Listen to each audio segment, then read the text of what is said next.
صلی اللہ علی محمد صلی اللہ علیہ وسلم صلی اللہ علی محمد صلی اللہ علیہ وسلم. الحمد للہ رب العالمین والصلاة والسلام علی سید الانبیاء والمرسلین وعلی آلہ وصحبہ اجمعین. قال اللہ تعالی فی القرآن المجید یا ایہا الذین آمنوا ادخلوا فی السلم کافہ ولا تتبعوا خطوات الشیطان انہ لکم عدو مبین. میں صرف 10 سے 12 منٹ لوں گا اور گزارش یہ کروں گا کہ آپ باتوں کو بغور سماعت کریں، کیونکہ اس مجلس کا انعقاد کرنے کا مقصد جہاں پر یہ ہے کہ نبی پاک صلی اللہ علیہ وسلم کی تشریف آوری پر خوشیوں کا اظہار کرے قرآن مقدس پر عمل کرنے کے اعتبار سے، وہیں پر ایک مقصد یہ بھی ہے کہ نبی پاک صلی اللہ علیہ وسلم کی شریعت کے کچھ احکام آپ یہاں سے لے کر بھی جائیں. تمہیدی طور پر میں آپ کے سامنے یہ عرض کرنا چاہوں گا کہ آپ آزمائش کسے سمجھتے ہیں؟ اللہ کی طرف سے جب آزمائش نازل ہوتی ہے تو آزمائش کا کانسیپٹ جو ہے، آزمائش کا تصور آپ کے دماغ میں کیا ہے؟ عام طور پر صرف یہ سمجھا جاتا ہے کہ کسی چیز کا چھن جانا، کسی چیز کا اپنی ذات سے ختم ہو جانا، کسی چیز کا اپنی ذات سے سلب ہو جانا، کوئی چیز سے انسان کا محروم ہو جانا. پہلے کوئی چیز انسان کے پاس تھی اور بعد میں وہ چیز اس کے پاس باقی نہ رہنا، مصیبتوں کا نازل ہونا، یہ تمام چیزوں کے حوالے سے صرف انسان کا کانسیپٹ ہے کہ اس کو کیا کہا جاتا ہے؟ آزمائش کہی جاتی ہے. لیکن آزمائش اللہ رب العزت کی طرف سے دو اعتبار سے ہوتی ہے، ایک کچھ چیز عطا کر کے اور دوسری کوئی چیز لے کر. کوئی چیز دے کر جب آزمائش ہوتی ہے تو وہاں پر مقام شکر کا ہوتا ہے. کوئی چیز جب دی جاتی ہے تو وہاں پر بندے کے لیے اللہ کی طرف سے جو آزمائش ہوتی ہے وہ شکر کا مقام ہوتا ہے کہ بندہ میری نعمت کو لینے کے بعد شکر کس حد تک کرتا ہے. اور جب بندے پر کوئی مصیبت نازل کی جاتی ہے، اس کا عہدہ چھین لیا جاتا ہے، اس پر کوئی مصیبت نازل ہوتی ہے یا پھر طرح طرح کی پریشانیوں میں جب گرفتار ہوتا ہے تو یہ آزمائش کا مقام ایسا ہوتا ہے کہ یہاں پر بندے کی آزمائش یہ ہوتی ہے کہ اللہ رب العزت کی بارگاہ میں وہ صبر کتنا کرتا ہے، اپنے صبر کا اظہار کس حد تک کرتا ہے. یا کہیں ایسا تو نہیں کہ وہ شکوہ کر کے صبر کی کڑی کو توڑ دیتا ہے اور اللہ رب العزت کی آزمائش میں ناکام ہوتا ہے. تو امتحان کی اللہ رب العزت کی جانب سے بندوں کے جو امتحان ہوتے ہیں اور آزمائش ہوتے ہیں اس کے دو سلسلے ہوتے ہیں. ایک یہ کہ آپ کو اگر کوئی چیز عطا ہوتی ہے تو آپ اس عطا ہونے والی چیز کے بدلے میں شکر کس طور پر کرتے ہیں. اور شکر کا مطلب یہ نہیں کہ آپ نے صرف الحمدللہ کہا، شکر کا مطلب بھی صرف یہ نہیں ہوتا ہے کہ الحمدللہ کہا. آپ کو اللہ نے کچھ عطا کیا تو آپ نے الحمدللہ کہنے کے ساتھ اگر مال عطا کیا ہے تو آپ نے کتنا خرچ کیا. آپ کو اللہ رب العزت نے عہدہ دیا ہے تو عہدے کا شکر کا مطلب یہ نہیں ہوتا کہ صرف الحمدللہ کہہ دیا، مطلب یہ ہوتا ہے کہ آپ نے اس عہدے کا صحیح معنوں میں کہاں تک استعمال کیا. تو اس طرح کے بہت ساری چیزیں ہوتی ہیں کہ جہاں پر میں آپ کو جو قرآن مقدس کی تلاوت جس آیت کا تلاوت کرنے کا شرف حاصل کیا میں نے آپ کے سامنے، اس آیت کی طرف آپ کو لانا چاہتا ہوں کہ اللہ رب العزت فرماتا ہے یا ایھا الذین آمنوا ادخلوا فی السلم کافہ، کہ اے ایمان والو اسلام میں پورے داخل ہو جاؤ. پورے داخل ہونے کا مطلب کیا؟ کہ تمہارا ہر قول و فعل، تمہارا اٹھنا بیٹھنا، تمہاری ہر چیز ایسی نہ ہو کہ جو اسلام کے مخالف ہو یا اسلام کے خلاف تقویت دینے والی ہو. یا ایھا الذین آمنوا ادخلوا فی السلم کافہ ولا تتبعوا خطوات الشیطان، اے ایمان والو اسلام میں پورے داخل ہو جاؤ اور شیطان کے راستے پر نہ چلو. آگے اللہ رب العزت قرآن مقدس کی اسی آیت میں فرماتا ہے انہ لکم عدو مبین. کیوں؟ کیونکہ شیطان تمہارا کھلا دشمن ہے. آگے فرماتا ہے، یہ 3 آیتیں میں آپ کے سامنے بیان کروں گا، اگر آپ عقل مند ہوں گے تو میرے کہنے کا مطلب آپ سمجھ جائیں گے فَإِن زَلَلْتُم مِّن بَعْدِ مَا جَاءَتْكُمُ الْبَيِّنَاتُ فَاعْلَمُوا أَنَّ اللَّهَ عَزِيزٌ حَكِيمٌ، اور اگر تم اپنے پاس روشن دلائل آ جانے کے بعد بھی لغزش کھاؤ، بھٹک جاؤ، تو جان لو کہ اللہ زبردست حکمت والا ہے۔ پھر فرماتا ہے هل ينظرون الا ان ياتيهم الله في ظلل من الغمام والملائكه وقضي الامر والى الله ترجع الامور۔ قرآن کی آیتیں ہیں، اللہ کا پیغام ہے، اس کو غور سے سنیں اور دل لگا کر سنیں کہ اللہ رب العزت کا یہ پیغام کس حد تک کہ انسان کو جگانے کی کوشش کر رہا ہے۔ اللہ رب العزت فرماتا ہے آگے، پہلے کیا فرمایا کہ اے ایمان والو اسلام میں پورے داخل ہو جاؤ، شیطان کے پیروکار نہ بنو۔ اسلام کا نام لینے کے باوجود تم اگر بھٹک رہے ہو تو کیا مطلب ہے؟ تمہارے پاس اسلام کے احکام آنے کے باوجود تم اسلام پر مکمل داخل نہیں ہو رہے ہو، تو اللہ کہتا ہے فَاعْلَمُوا، اگر آپ کو آپس میں کوئی یہ چیز کہے کہ دھیان رکھنا، یہ چیز یاد رکھنا، اور یہی چیز اگر اللہ رب العزت فرمائے فَاعْلَمُوا، یاد رکھنا، جان لو، کیا کہ ان اللہ عزیز الحکیم، کہ اللہ رب العزت زبردست حکمت والا ہے، حکمت والا ہے۔ آپ اس چیز کو اس طرح سمجھیں کہ آپس میں یا پھر جو ہے ہمارے یہاں پر ہمارے درمیان کوئی ایک روبدار انسان ہو اور دھمکی کے طور پر اس طرح کہے کہ اگر تو نے یہ کیا تو یاد رکھنا کہ پھر جو ہے میں تیرے ساتھ کیا کروں گا۔ یہ ایک عام انسان ہے، لیکن وہ رب جس نے تمام کائنات کو بنانے والا ہے، جو ہے تو سب کچھ ہے، اور جب کچھ نہیں تھا تب بھی وہ تھا، جب کچھ نہیں ہوگا تب بھی وہ باقی رہے گا۔ اگر وہ کہیں کہ دھیان رکھ، اگر ایسا ہوا تو پھر جو ہے میں بڑی حکمت والا ہوں، میری حکمت سب پر غالب رہے گی۔ یہ اللہ رب العزت کی طرف سے انسان کے لیے کیا ہے؟ ایک انتباہ ہے اور تنبیہ ہے کہ یاد رکھنا، ایسا نہ کرنا۔ آگے سنیں اللہ رب العزت نے کیا کہا، فرمایا هل ينظرون الا ان ياتيهم الله في ظلال من الغمام والملائكه وقضي الامر والى الله ترجع الامور۔ ہم کس انتظار میں ہیں؟ ہم اسلام میں مکمل داخل نہیں ہو رہے ہیں، اسلام کا صرف نام لے کر ہماری شب و روز عجیب سی چیزوں میں گزر رہی ہیں، اور ہم یہ سمجھتے ہیں کہ ہم پر عذاب نازل نہیں ہو رہا۔ خود اللہ کہتا ہے کہ اسلام میں مکمل نہ داخل ہو کر تم شیطان کے پیروکار ہونے کے بعد یہاں وہاں گھوم رہے ہو۔ کہنا کیا چاہتے ہو؟ هل ينظرون الا ان ياتيهم الله في ظلال من الغمام، کہ کیا لوگ اسی چیز کا انتظار کر رہے ہیں کہ بادلوں کے سایوں میں ان کے پاس اللہ کا عذاب اور فرشتے آ جائیں اور فیصلہ کر دیا جائے؟ کہ اسی چیز کا انتظار ہے کہ جب یہ ساری چیز نازل ہو جائے تب انسان کی آنکھیں کھلے اور تب انسان جو ہے اس چیز کی کوشش کرے کہ اللہ رب العزت کی طرف بڑھے اور اللہ رب العزت کے احکام کی حکم عدولی نہ کرتے ہوئے اللہ کے احکام کی فرما برداری کرے۔ اب یہاں پر دیکھیں اللہ رب العزت نے جہاں پر فرمایا کہ اے ایمان والو اسلام میں پورا داخل ہو جاؤ، تو اللہ رب العزت نے اس کے بعد آیت میں کیا فرمایا؟ تم کیا اسی چیز کا انتظار کر رہے ہو کہ بادلوں کے سایوں میں ان کے پاس اللہ کا عذاب اور فرشتے آ جائیں اور فیصلہ کر دیا جائے، اور اللہ ہی کی طرف سب کا لوٹایا جانا یہ مقرر کیا گیا ہے۔ تو اب انسان کے لیے یہ چیز کی گنجائش باقی نہیں رہتی۔ نبی پاک صلی اللہ علیہ وسلم کا بھی قول ہے کہ اگر آپ صرف اس لیے حقیقت کو سامنے نہیں لاتے کہ آپ یہ سمجھتے کون کیا کہے گا، میں اگر یہ کہوں گا تو سامنے والے کیا سوچے گا، یاد رکھیں حدیث ہے لا طاعت لمخلوق فی معصیت الخالق، کہ اللہ کی نافرمانی میں، اللہ کی نافرمانی میں کسی مخلوق کی اطاعت نہیں کی جا سکتی، چاہے وہ مخلوق کتنا ہی بڑا، دنیاوی اعتبار سے کتنا ہی بڑا اعلیٰ مرتبے پر فائز ہو، لیکن اگر وہاں پر اس کی بات کو ماننے کی بنا پر ہم اللہ رب العزت کی نزدیک، اللہ رب العزت کی بارگاہ میں نافرمان لکھے جاتے ہیں، تو نبی پاک صلی اللہ علیہ وسلم فرماتے ہیں کہ ایسی جگہ پر تم اللہ رب العزت کی نافرمانی کر کے کسی مخلوق کی اطاعت نہیں کر سکتے۔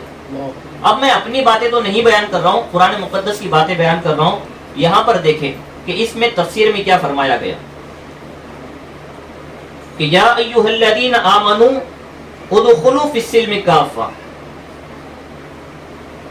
اس کے تحت تفسیر میں فرمایا گیا ہے، جو تفسیر میں فرمایا گیا میں آپ کے سامنے عرض کرتا ہوں، یہ میری بات نہیں بلکہ تفسیر کی اور اللہ رب العزت کے کلام کی تفسیر ہے۔ فرمایا گیا اہل کتاب میں سے، اہل کتاب کہا جاتا ہے ان لوگوں کو جن پر اللہ رب العزت نے کتابیں نازل فرمائی نبی پاک صلی اللہ علیہ وسلم سے پہلے، جیسے بنی اسرائیل، قوم بنی اسرائیل، حضرت موسیٰ علیہ السلام کی قوم، حضرت عیسیٰ علیہ السلام کی قوم، یہ سارے لوگوں کو اہل کتاب کہا جاتا ہے. لیکن پہلے کے لوگوں کو اہل کتاب کہا جاتا تھا. آج کے عیسائی، نصرانی اور جو ہے یہودیوں کو اہل کتاب نہیں کہا جائے گا، کیونکہ ابھی جو ہے اہل کتاب کا کانسیپٹ ان کے اندر باقی نہیں رہا، ابھی ان کو کافر نہیں کہا جائے گا.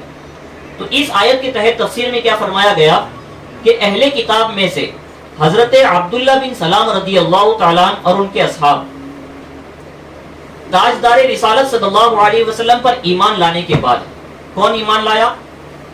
حضرت عبداللہ بن سلام رضی اللہ تعالیٰ اور ان کے اصحاب، ان کے ساتھی نبی پاک صلی اللہ علیہ وسلم پر ایمان لانے کے بعد حضرت موسیٰ علیہ السلام کے چند احکام پر عمل کرتے تھے. کس پر؟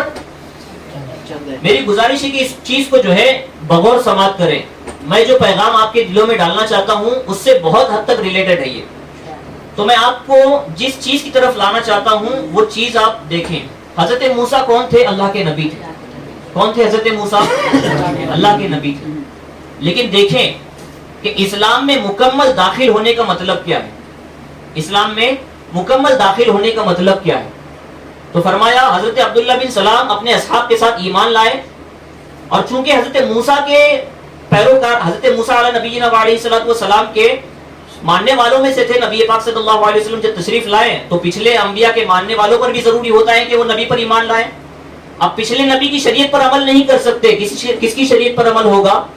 جو نبی بعد میں آیا ہے اس پر ایمان لانے کے بعد اسی کی شریعت کی پیروی کرنا ضروری ہوگا. اب جو ہے حضرت عبداللہ بن سلام ایمان لائے ان کے اصحاب کے ساتھ. لیکن ہوا کیا؟ ایمان لانے کے بعد فرمایا گیا شریعت موسوی کے بعض احکام پر قائم رہے.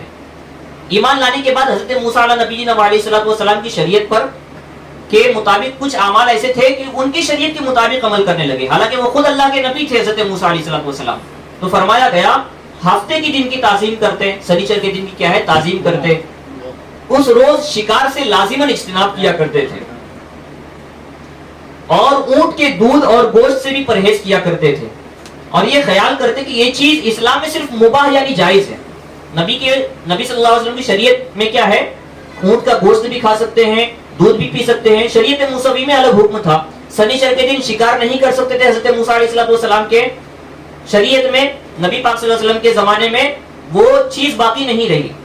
یہ چیز اگرچہ جائز تھی لیکن کیا ہے ایمان لانے کے بعد وہ کیا سوچتے تھے کہ اسلام، نبی پاک صلی اللہ علیہ وسلم کی شریعت جو ہے یہاں پر منع تو نہیں کیا گیا، جائز چیز ہے، چاہے تو کر بھی سکتے چاہے تو نہیں کر سکتے. لیکن وہ کس چیز کے لیے عمل کرتے تھے کہ ہم حضرت موسیٰ علیہ السلام کے شریعت پر بھی عمل کر لیں گے، اور یہاں پر جائز و حرام کا مسئلہ تو نہیں ہے، یہاں پر بھی عمل ہو جائے گا. تو ایسے لوگ جو موسیٰ علیہ نبینا علیہ السلام کی شریعت پر بھی عمل کرتے تھے، حالانکہ وہ خود اللہ کے نبی تھے، ان پر کی شریعت پر عمل کرنے کے باوجود فرمایا گیا کیا کہ گوشت سے بھی پرہیز کرتے تھے، اور یہ خیال کرتے تھے کہ یہ چیزیں اسلام میں صرف مباح یعنی جائز ہیں، ان کا کرنا ضروری تو نہیں ہے، جبکہ توریت میں ان سے بچنے کا حکم دیا گیا ہے. تو ان کے ترک کرنے میں اسلام کی مخالفت بھی نہیں ہے، اور شریعت موسیٰ پر عمل بھی کیا جا رہا ہے. تو فرمایا گیا اس پر یہ آیت نازل ہوئی. کس پر آیت نازل ہوئی؟ یا ایھا الذین آمنوا ادخلوا فی السلم کافہ. یہ کس پر نازل ہوئی کہ تم ابھی شریعت موسیٰ پر عمل نہیں کر سکتے، نبی کی شریعت نازل ہو گئی ہے تو مکمل نبی کی شریعت پر ہی عمل کرنا ہوگا. تو کیا فرمایا کہ اسلام کے احکام کا پورا اتباع کرو، یعنی توریت کے جتنے احکام تھے وہ منسوخ کیے گئے ہیں، اب ان کی طرف توجہ نہ کرو. اب اندازہ لگائیں موسیٰ علیہ نبینا علیہ السلام کی شریعت جو اللہ کے نبی ہے ان کی شریعت پر عمل نہ کرنے کا حکم دیا، اور حکم یہ دیا کہ صرف نبی کی شریعت پر عمل ہوگا. تو اب ہمیں اپنے ایمان کا جائزہ لینا چاہیے کہ صرف ہم اپنے ایمان کی کمزوری کی وجہ سے ایسی چیزوں پر عمل کر رہے ہیں جو سراسر اسلام کے خلاف ہیں، بلکہ اگر رضامندی کے ساتھ کیا جائے تو وہ کفر تک کی حد تک بھی پہنچ سکتا ہے. آگے دیکھیں کیا فرمایا کہ ایمان کی کمزوری کی علامت کیا ہے.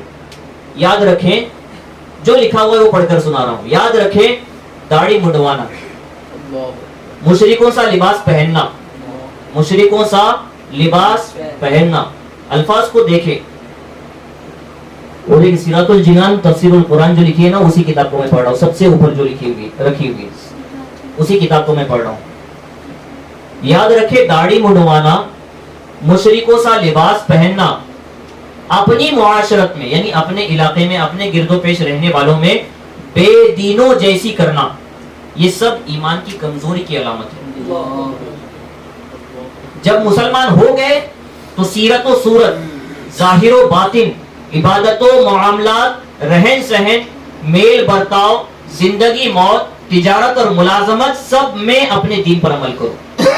نیز یہ بھی معلوم ہوا کہ مسلمان کا دوسرے مذاہب یا دوسرے دین والوں کی رعایت کرنا، الفاظ سمجھیں اور سنیں، مسلمانوں کا دوسرے مذاہب یا دوسرے دین والوں کی رعایت کرنا شیطانی دھوکے میں آنا ہے۔ اونٹ کا گوشت کھانا اسلام میں فرض نہیں، مگر یہودیت کی رعایت کے لیے نہ کھانا بڑا سخت جرم ہے۔ کافروں کو راضی کرنے کے لیے، اس کے آگے کا جملہ جو ہے آپ خود پڑھ لیں بہتر ہوگا، یوں ہی کسی جگہ اذان بند کرنا یا اذان آہستہ آواز دینا، یہ سب اسی میں داخل ہے کہ یہ ہماری ساری چیزیں جو ہے ایمان کی کمزوری کی علامت ہے۔ فرمایا گیا حدیث میں ایک زمانہ ایسا آئے گا کہ اسلام کے ماننے والے خود کو مسلمان کہیں گے، لیکن وہ مسلمان صرف نام کے رہیں گے، یہ حدیث میں آیا ہے۔ قرآن رہے گا، قرآن کا لکھاوٹ، قرآن کی تحریر رہے گی، لیکن قرآن صرف نام کا قرآن رہے گا۔ بندے کہیں گے کہ ہم مسلمان ہیں، اسلام رہے گا، لیکن صرف لوگوں میں اسلام نام کا رہے گا۔ لہذا گزارش یہ ہے کہ ہم اگر نماز پڑھ رہے ہیں تو خود کو جو ہے مسلمان نہ سمجھے۔ ہم نماز پڑھ کے بھی جو ہے بہت حد تک یہ ممکن ہے کہ ہمارا دین کہیں نہ کہیں جو ہے کمزور ہے۔ ڈاکٹر علامہ اقبال اسی کے حوالے سے کہتے ہیں کہ جو لوگ صرف اسلام پر عمل مکمل طور پر نہ کر کے لوگوں کی رعایت میں آ کر لوگوں کے اس چیز کو دیکھ کر کے لوگ کیا کہیں گے اور اللہ رب العزت اور نبی پاک صلی اللہ علیہ وسلم کے فرمان کی طرف نظر نہیں کرتے، ان کے حوالے سے آپ اس چیز کو دیکھیں علامہ اقبال کیا کہتے ہیں، عشق قاتل سے بھی مقتول سے ہمدردی بھی، عشق قاتل سے بھی مقتول سے ہمدردی بھی، یہ بتا کس سے محبت کی جزا مانگے گا۔ عشق قاتل سے بھی مقتول سے ہمدردی بھی، یہ بتا کس سے محبت کی جزا مانگے گا، سجدہ خالق کو بھی ابلیس سے یارانہ بھی، حشر میں کس سے عقیدت کا صلہ مانگے گا۔ تو اپنے ایمان کو مضبوط رکھے۔ ہم جو یہ سوچ رہے ہیں نا کہ ہم یہ کریں گے تو فلاں کیا کہے گا، یہ کیا کہے گا، جہاں پر حق کی بات ہے تو حق سر چڑھ کر بولے، الحق یعلو ولا یعلی علیہ، حق خود بخود بلند ہوتا ہے، اسے بلند کرنے کی ضرورت نہیں پڑتی۔ آپ نے وہاں پر بورڈ پر لکھا ہوا دیکھا ہوگا، حضرت امام اعظم ابو حنیفہ رضی اللہ تعالیٰ کا قول۔ حضرت امام اعظم ابو حنیفہ رضی اللہ تعالیٰ جو چاروں مسلک کے سب سے بڑے امام ہیں، انہوں نے اپنے شاگرد کو نصیحت کرتے ہوئے فرمایا کیا کہ حق بات بیان کرنے میں کسی کا خوف نہ کرنا۔ کون کہہ رہا ہے؟ حضرت امام اعظم، جن کے دنیا میں زیادہ تر پیروکار ہیں، ماننے والے پائے جاتے ہیں۔ انہوں نے اپنے شاگرد حضرت امام ابو یوسف سے فرمایا کیا کہ اے میرے شاگرد، حق بیان کرنے میں کسی سے مت گھبرانا، اگر تم کو بادشاہی کے سامنے کیوں نہ حق بیان کرنا پڑے۔ تو حق کے معاملے میں ایسا ہے کہ جب بھی حق بیان ہوا ہے تو اس کی مخالفت ضرور ہوئی ہے۔ حضرت امام احمد بن حنبل کا زمانہ یاد کریں، قید و بند میں رکھا گیا، مارا گیا، حضرت امام اعظم کو خود مارا گیا، اور وہ سب اپنی جگہ پر، ان کی تاریخ نہیں معلوم ہے، کم سے کم حضرت امام حسین کی تو معلوم ہے۔ حضرت امام حسین کے نام لیوا ہے۔ حضرت امام حسین رضی اللہ تعالیٰ اگر چاہتے تو ان کو تخت ملتا تھا، دنیا بھر کی زیب و زینت کی چیزیں مل جاتی تھی، اہل بیت کی جانیں بھی بچ جاتی تھی، خود آپ کی جانیں بچ جاتی تھی، لیکن آپ کو خیال کس چیز کا تھا؟ نبی کے امت کی اور نبی کی شریعت کی خیال اور پاسداری تھی۔ حالانکہ آپ دیکھیں کتابوں کا جائزہ لیں، یزید کے کافر ہونے میں اختلاف ہے کہ یزید کافر تھا کہ نہیں کافر تھا۔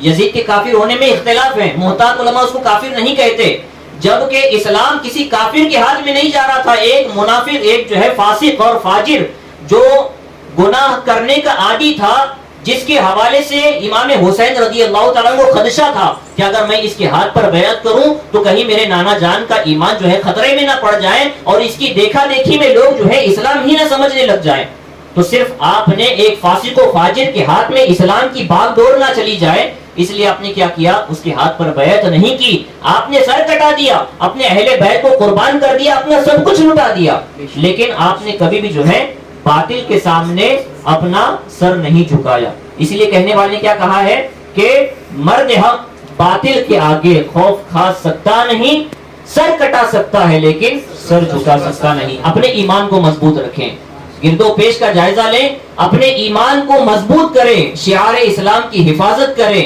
اور یہی چیز جو ہے حقیقت میں حقیقت ہے. باقی جو ہماری آنکھوں کے سامنے دکھ رہا ہے یہ سب جو ہے غبار ہے, سب دھوکہ ہے. حقیقت اس چیز کی کچھ نہیں ہے. آپ دیکھیں کہ ہم جو ہے یہ کوشش کر رہے ہیں کہ یہ راضی ہو جائے, وہ راضی ہو جائے, فلاں مجھ سے راضی ہو جائے, فلاں ناراض نہ ہو جائے. آپ نے کبھی اس چیز کی طرف غور کیا کہ نبی پاک صلی اللہ علیہ وسلم کی ایک حدیث ہے, آخری زمانہ جب آئے گا تو لوگوں کی عمریں تک بتا دی کتنی ہوگی. نبی پاک صلی اللہ علیہ وسلم نے یہاں تک فرما دیا کہ لوگوں کی عمریں آخر زمانے میں کتنی ہوگی. ویسے تو موت کے کسی کا ٹھکانہ نہیں ہے, موت چاہے جو ہے اگر ممکن ہے کہ اگر کسی کی موت لکھی ہو تو یہاں سے جانے سے پہلے جو ہے اس کا انتقال ہو جائے, موت کو کوئی ٹال نہیں سکتا. لیکن اگر جینا ہی ہے تو نبی پاک صلی اللہ علیہ وسلم نے فرمایا کہ آخری زمانے میں لوگ جو ہے زیادہ سے زیادہ 60 سال تک جئیں گے. ہمارا بچپنا 15 سال تک نکل گیا, ذمہ داریوں میں جو ہے اور 15-20 سال نکل گئے. ہم ان تمام چیزوں میں اگر 60 سال تک بھی جینا ہے اور آخرت کی زندگی کا ایک دن 50,000 سال کا ہوگا. آج ہم یہ سوچ رہے ہیں کہ 60 سال بھی اگر جینا ہے, مثال کے طور پر سمجھنے کے لیے لے لیں کہ 60 سال کی بھی اگر ہماری زندگی ہے تو بچپنے کے عالم میں ہمارے 15 سال گزر گئے, اور بڑھاپے میں جو ہے جب ہاتھ پیر اور کمر اور گھٹنوں کی ہڈیاں جواب دے جاتی ہے تب تو ہر کوئی عبادت کی طرف لوٹ آتا ہے. لیکن یہ درمیان کی چیزیں جہاں پر جوانی کی عبادت اللہ رب العزت کو پسند ہے, اور جوانوں کی عبادت کی اللہ رب العزت نے خود جو ہے اس چیز کے حوالے سے فرمایا ہے کہ مجھے جوانوں کی عبادت پسند ہے, اگر یہیں پر ہماری ایمانی غیرت جاگتی نہیں ہے اور ایمان یہیں پر ہمارا کمزور آتا ہے, ہو جاتا ہے, تو ایسی صورت میں یاد رکھیں یہ حقیقت میں ہماری ایمانی غیرت کے خلاف کام ہے. اور ہم جو اپنے کام اپنے تئیں جو چیزیں انجام دے رہے ہیں, حقیقت یہ ہے اس کی کہ ہمارا ایمان اور ایمانی غیرت کمزور ہو چکی ہے. جو ایمان حقیقت میں ہم میں ہونا چاہیے تھا وہ ہم میں اب جو ہے باقی نہیں رہا. آپ نے بہت ساری حدیثیں سنی ہوگی, اور میں سمجھتا ہوں بہت بیان بھی سن چکے ہیں, اور میرے بیان میں آپ نے ہمیشہ ایک چیز کو سوچا اور سمجھا ہوگا کہ میں نے آپ کو ہمیشہ اس چیز کی طرف بلایا کہ حقیقت کی طرف آئے. حقیقت کیا ہے اس کو سمجھے. آپ جو دیکھ رہے ہیں وہ آپ کے آگے ایک غبار کی چادر لگی ہوئی ہے, حقیقت وہ نہیں ہے, حقیقت کچھ اور ہے. حقیقت یہ ہے کہ ہماری ایمانی غیرت کمزور ہو چکی ہے, اور ہمارا ایمان جو ہے ایسا ہو چکا ہے جس کے حوالے سے نبی پاک صلی اللہ علیہ وسلم نے فرمایا کہ آخری زمانے میں ایمان والے تو اسلام کے نام پہ رہیں گے, کہیں گے کہ ہم اسلام والے ہیں, لیکن ان کا اسلام صرف نام کا باقی رہے گا. ان کی تلاوت قرآن صرف تحریر کی حد تک باقی رہے گی, ان کا عمل حقیقت میں اسلام کے مطابق عمل کے لیے نہیں ہوگا. تو آپ اپنے اندر یہ جذبہ پیدا کریں. ٹھیک ہے, یہ نعت خوانی کی محفل ہوئی, بہت اچھی ہوئی. یہ نعت خوانی کی محفل میں آپ نے کچھ اشعار ایسے سنے کہ آپ کو ایسا محسوس ہوا کہ آپ جو ہے بس ہمارا بیڑا پار ہو گیا. نہیں, آسمان سے نیچے آئے, آسمان سے نیچے آئے. یہ جو نعت خوانی میں بھی جو اوپر جو ایک دم آسمان تک لے کر جایا جاتا ہے, یہ عشق والوں کی بات ہوتی ہے, وہ عمل میں بھی اتنے پختہ ہوتے ہیں. اعلیٰ حضرت نے جو اتنی چیزیں بیان فرمائی ہیں اپنے کلام میں, وہ اپنے ایمان میں بھی اتنے پکا تھے. آپ نے سنا ہوگا, فرمایا کہ ایک نان پارے کا ایک شخص تھا, اس کے حوالے سے فرمایا گیا کہ اعلیٰ حضرت سے عرض کیا گیا, اے امام اہل سنت, آپ جو ہے فلاں نان پارے کا ایک نواب ہے, بہت سارے لوگوں نے اس کے حوالے سے قصیدے لکھے ہیں, آپ بھی ذرا اس کے واہ واہی میں اور اس کی جو ہے خوشامد میں قصیدہ لکھ دے, چونکہ آپ بہت بڑے شاعر بھی تھے. لوگوں نے کہا کہ بہت بڑا پیسے والا نان پارے کا جو ہے بہت بڑا نواب ہے, اس کے لیے بھی ایک قصیدہ لکھ دے. اعلیٰ حضرت سے عشق رسول سیکھیں. فرمائے, کیا فرمایا, آپ ایک عجیب مستی میں تھے اس وقت, بڑے شوق کے عالم میں تھے, آپ فوراً قلم اٹھاتے ہیں, پین اٹھاتے ہیں اور برجستہ لکھتے ہیں بغیر کچھ سوچے سمجھے. وہ کمال حسن حضور ہیں کہ گمان نقص جہاں نہیں, یہی پھول خار سے دور ہیں, یہی شمع ہے کہ دھواں نہیں. لکھنے کیا کہا گیا کہ لکھے نواب نان پارے کا جو پیسے والا ہے اس کی شان میں قصیدے لکھے. آپ برجستہ قلم اٹھاتے ہیں, نبی کی شان میں لکھتے ہیں, وہ کمال حسن حضور ہیں کہ گمان نقص جہاں نہیں, یہی پھول خار سے دور ہیں, یہی شمع ہے کہ دھواں نہیں. آخر میں لکھتے ہیں, کرو مدح اہل دول رضا, پڑے اس بلا میں میری بلا, میں گدا ہوں اپنے کریم کا, میرا دین پارہنا نہیں. میں اپنے آقا کریم صلی اللہ علیہ وسلم کا غلام ہوں, میری زبان بھی کھولے, میری قلم بھی کھولے تو نبی کی شان میں کھولے. میں کسی پیسے والوں کی خوشامد نہیں کرتا. حق کو جانے, اعلیٰ حضرت کا نعرہ لگاتے ہیں, اعلیٰ حضرت کا نام لیتے ہیں, تو اعلیٰ حضرت کے کام, اعلیٰ حضرت کی سیرت کو بھی پڑھیں.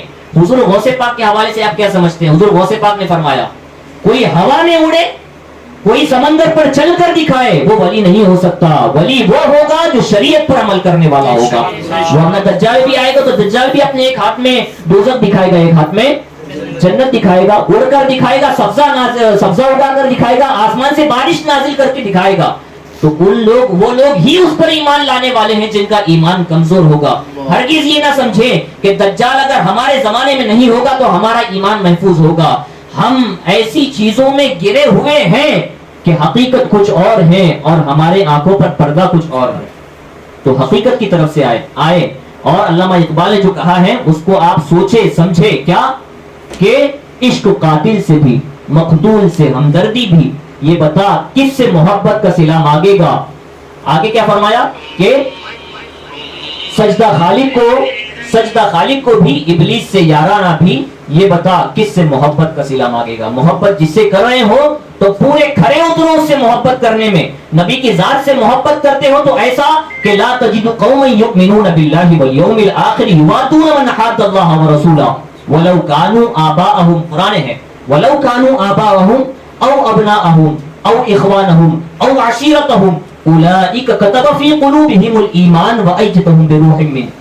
اللہ اور نبی کا جو دشمن ہوتا ہے ان کے بارے میں کامل ایمان والوں کی علامت یہ ہے کہ لا تجد قوما یؤمنون باللہ والیوم الآخر یوادون من حاد اللہ ورسولہ, کہ جو اللہ اور اس کے رسول کے دشمن ہیں ان سے ایمان والے کبھی محبت نہیں رکھ سکتے. غایت بیان کی گئی, غایت, اور غایت کیسی کہ وہ اللہ اور اس کے رسول سے دشمنی کرنے والے لوگوں سے ایمان والے محبت نہیں کرتے, اگرچہ وہ ان ایمان والوں کے وَلَوْ كَانُوا آبَاءَهُمْ, ان کے باپ دادا کیوں نہ ہو, او ابناءہم, یا ان کے بیٹے پوتے کیوں نہ ہو, او عشیرتہم, ان کے خاندان والے کیوں نہ ہو. اور فرمایا گیا کہ اولئک کتب فی قلوبہم الایمان. آپ سمجھتے ہیں کہ ہمارے دلوں میں ایمان نہیں, ایمان کس کے دلوں میں؟ اللہ فرماتا ہے کہ جو اللہ اور اس کے رسول سے دشمنی رکھنے والوں سے دشمنی رکھے, تو اللہ فرماتا ہے قرآن میں یہی وہ لوگ ہیں جن کے دلوں میں ایمان راسخ کیا گیا ہے. ہم یہ سمجھ رہے ہیں کہ ہمارے دلوں میں ایمان ہے, ہم نمازیں پڑھ رہے ہیں, ایسا نہیں ہے.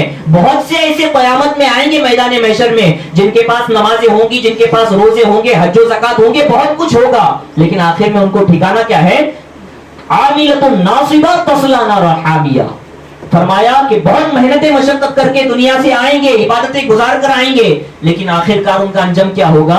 تصلی نار حامیہ, جہنم میں جھونک دیے جائیں گے. تسقی من عین آنیہ, گرم گرم ان کو پانی پلایا جائے گا ایسا کہ جسم کے اندر کی ساری چیزیں پگھل کر سارے راستوں سے باہر آ جائے. تسقی من عین آنیہ لیس لهم طعام الا من ضریع, ان کو کھانے کو کچھ نہیں دیا جائے گا سوائے اس چیز کے کانٹے دار درخت جو نہ ان کے حلق کے نیچے اترے نہ حلق سے باہر آئے. تسقی من عین آنیہ لیس لهم طعام الا من ضریع لا یسمن ولا یغنی من جوع, نہ اس سے ان کے پیٹ بھریں گے اور نہ بھوک مٹے گی. لا یسمن ولا یغنی من جوع. سمجھ رہے ہیں؟ تو یہ حقیقتیں ہیں. قرآن پڑھیں اور جو حقیقت ہے اس کی طرف آئیں, جو اپنے آنکھوں کے سامنے پردہ لگا ہوا ہے اس کو ہٹائیں, اور اس چیز کی ہرگز فکر نہ کریں کہ حق پر آنے کے بعد میرے بارے میں کون کیا سوچے گا. ہم کو دکھانا ہے اللہ اور اس کے رسول کے سامنے, ہم کو اپنے جو ہے سرخرو ہونا ہے. اللہ اور اس کے رسول کے سامنے اگر سرخرو ہے, دنیا کے سامنے ذلیل ہیں, تو یہ حق تمہارے حق میں بہتر ہے. لیکن اللہ اور اس کے رسول کے آگے, اللہ اور اس کے رسول کی بارگاہ میں تمہارا کوئی مرتبہ نہیں ہے, تمہارا کوئی مقام نہیں ہے, تمہاری کوئی حیثیت اگر نہیں ہے, لیکن دنیا داروں کے نزدیک تمہاری اگر بہت کچھ حیثیت ہے, تو یہ حیثیت صرف دنیا میں اسی وقت تک رہے گی جب تک کہ تمہاری آنکھیں بند نہیں ہوتی. اور حقیقت یہی ہے کہ انسان کی آنکھوں کا بند ہونا حقیقت میں انسان کی آنکھوں کا کھلنا ہے. جب انسان کی آنکھیں کھلی رہتی ہے تو انسان وہ چیزیں نہیں دیکھتا. انسان کی جب آنکھیں بند ہو جاتی ہے تو انسان ان چیزوں کو دیکھتا ہے. اور پھر قرآن میں بھی فرمایا گیا کہ جب آنکھیں بند ہوگی تب انسان کہے گا کہ کاش کچھ مہلت اور مل جاتی, دنیا میں جو ہے میں سدھر کر آ جاتا. لیکن ایک ہی مرتبہ موقع ملتا ہے, یہ زندگی ایک ہی بھی مرتبہ ملی ہے. حضور تاج الشریعہ نے فرمایا کیا زندگی یہ نہیں ہے کسی کے لیے, زندگی ہے نبی کی, نبی کے لیے. نہ سمجھ مرتے ہیں زندگی کے لیے, جینا مرنا ہے سب کچھ نبی کے لیے. پڑھا میں دعا ہے کہ کہنے سننے سے زیادہ عمل کرنے کی توفیق عطا فرمائے, حقیقت کو جاننے کی توفیق عطا فرمائے, نبی پاک صلی اللہ علیہ وسلم اور اللہ رب العزت کا فرما بردار بنائے, نبی کا سچا عاشق بنائے, اللہ کی شریعت کا سچا پاسدار بنائے, شعار اسلام کی حفاظت کرنے والا بنائے, ہمارے دلوں میں نبی پاک صلی اللہ علیہ وسلم کی عظمت کا چراغ ہمیشہ روشن رکھے. وصلی اللہ تعالی علی خیر خلقہ و نور عرشہ محمد وعلی آلہ واصحابہ اجمعین.